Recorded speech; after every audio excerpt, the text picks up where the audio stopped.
Back in 2010, protests erupted across the Arab world. The protesters' demands were broad: a better economic future, an end to government corruption, but most of all, they demanded democracy. Arguably only one country achieved that goal, but even here, democratic reforms have been rolled back. And in the other countries, war, instability, and a return to authoritarian rule. Was it too optimistic to think protests alone could bring about democracy in these places? It's time to ask the question, what really is the impact of protests and riots on establishing democracy? So the fundamental question is, what causes democracy? That's economist Toke S Aidt, and he, along with his co-author, were interested in this question. It's a bit of a puzzle why they would do that. So if you have somebody or a group of people with monopoly on power, why on earth would they want to start sharing that power with others? The two economists wanted to test this theory. It said that widespread riots in a country could, in turn, create a perceived threat among elites.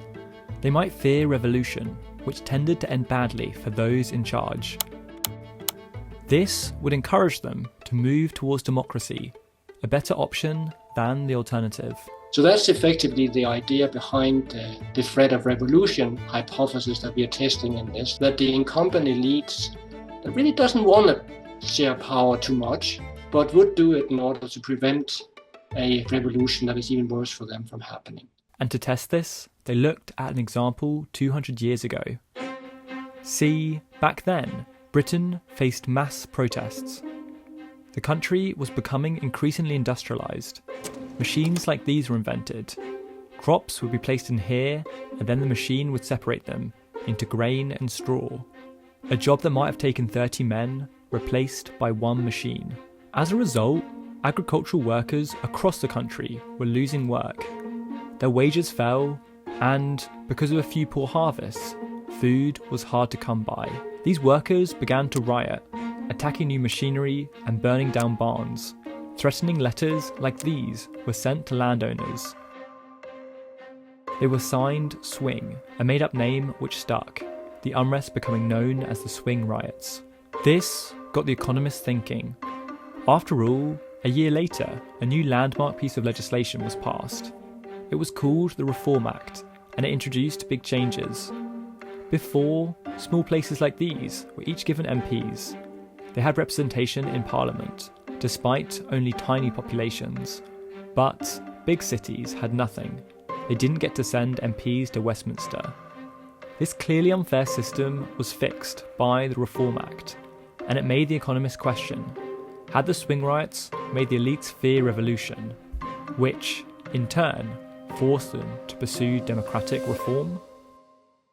The Economists began to look at where the riots took place. They created this animation, each red dot a riot, and counted how many riots occurred within 10 kilometres of each constituency. And then they matched this with the result of the 1831 election between these two. On the left, the Duke of Wellington, strongly against democratic reform, and on the right, Earl Grey, leader of the Whig Party, who were determined to make the electoral system fairer. This allowed them to ask, were the places with more swing riots the same places where the new Whig government won? Did the riots cause people to vote for democratic change? Let's look at their initial findings. This shows the effect of a riot on the share of Whigs elected in a constituency. The result is positive. The more the swing riots near a constituency, the more votes for the Whigs, who promised democratic reform.